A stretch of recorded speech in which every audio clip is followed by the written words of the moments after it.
Jordan Love clearly and by far signed the best contract this offseason. My name is Anthony. Welcome to another episode of B&A Sports Talk. Today we're going to discuss the 6 quarterback contracts signed this offseason and why I think Tua Tagovailoa is the worst. But first, I'm not going to do $10 million contracts and those types of things, and I'm not waiting on Dak Prescott to sign his contract because Jerry Jones admitted, oh yeah, I'm going to wait for all this drama stuff. So I'm not relying on that. First, on the list, number 6, is Tua Tagovailoa. So his cap hit this year is very low, meaning they're able to pay a guy like Jalen Waddle, able to pay a guy like Tyreek Hill, but the defense is decimated. I like some pieces there and, Jalen Phillips, but you had to get rid of a guy like Christian Wilkins, and you are setting yourself up for failure. His cap number next year is $40 million, then it's 56. That year you can cut him, but you have $64 million in dead cap space. So I think this rules them out of ever winning a Super Bowl. That's why I don't like it. You're going to be competitive in the division. Some people say they can't win the division. I think they can on an off year by the Bills. Like, they were a half a game from not winning it last year, but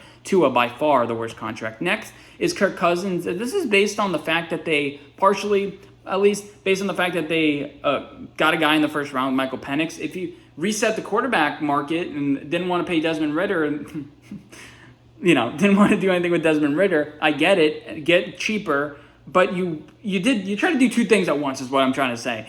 His dead cap hit, you're going to be able to get rid of him in 2 years. It's a $25 million dead cap hit if you cut him in 2026. He is accounting for 20% of your cap in 2026. I think the team is going to be good, but Bijan, Drake London, Kyle Pitts, those guys, you have a defensive-minded coach, so maybe you can get a little bit more out of those guys than what you can from the offense. But Kirk Cousins, I think this rules you out of ever winning a Super Bowl. You're going to win a division or two with Kirk Cousins, but this guy is coming off a torn Achilles too. So overall, I'm not a big fan. What I am a bigger fan of is a guy in the same division, Baker Mayfield, who signed a pretty cheap contract. You thought it would sneaky be kind of valuable, like $40 million like Daniel Jones, but no, he signed a $33 million contract. Do I think they win the Super Bowl, the Bucs, under this contract?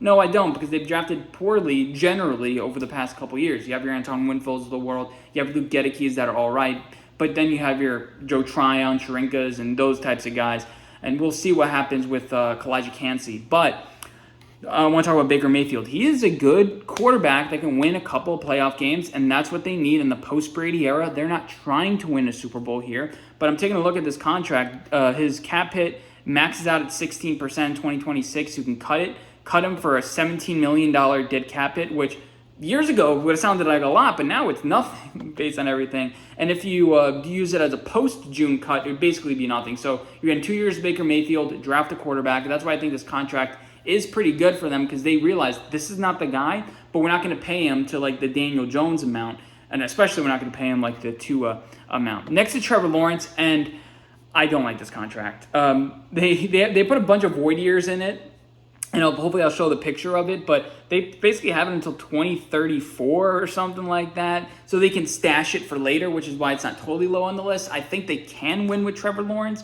This is barely. Theoretically, oh yeah, can they win a Super Bowl? Theoretically, yes, I can see it, but I'm not banking on it. I'm not sure what percent I'd give on it. The next 3 years, you can't get rid of him at all. It's really a 4-year commitment to Trevor Lawrence. Even continuing on, why I like it is I think he's a little bit better than Jalen Hurts. He has some things he needs to fix, but he's a perennially injured player. So far, you have been able to rely on him, but I think one of these years you can catch a hot streak, win the Super Bowl, but there's some things that are flaws in Trevor Lawrence's game. Is he going to be a guy that's going to trudge along and trudge through games and be able to stay healthy through a playoff run? That remains to be seen. But overall, he's not that bad of a player. This is a 10-year commitment from them pretty much. The next is Jared Goff. I'm not in love with this contract either. It's basically a 2 to 3 year deal from Jared Goff. Now, you paid this offseason, you paid so many different players. Penei Sewell, should have paid him. Amon-Ra St. Brown, shouldn't have paid him $30 million. He's a good player, but maybe not $30 million.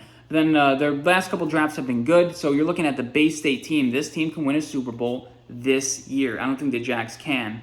Unless something crazy happens. But they can get rid of it in 3 years. This contract goes up to a 25% cap hit. They added a void year in 2029, so you can spread along with it. Jared Goff is not getting any younger, but he's also not old. I think he's going to be a steady quarterback, and you can win a Super Bowl with it. But I'm just questioning, based on you had one successful year, now you're paying all these guys, similar to a 49ers, except that you're not paying Brock Purdy anything for at least the next 2 years.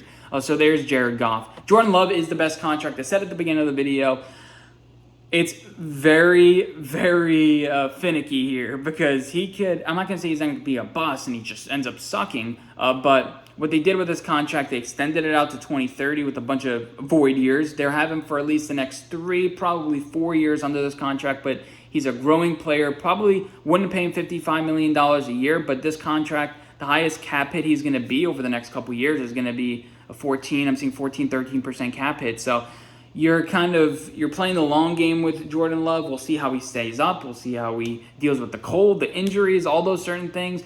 But you're going to be able to surround him with pieces. They're not a team that attracts a lot of free agents. So you're going to continue to build through the draft. They've proven that they can build through the draft, and that's why I think Jordan Love's contract is the best, which is crazy to think. 12 months ago, Colin Cowherd, and me too, was like, can he play? And now he's the richest quarterback contract. So it's one of those things. Some people get screwed over. Other people get lucky. It's about what you're going to do. I think the Packers are smart to sign him to this type of deal. Let me know what you think, and I'll see you guys in my next one.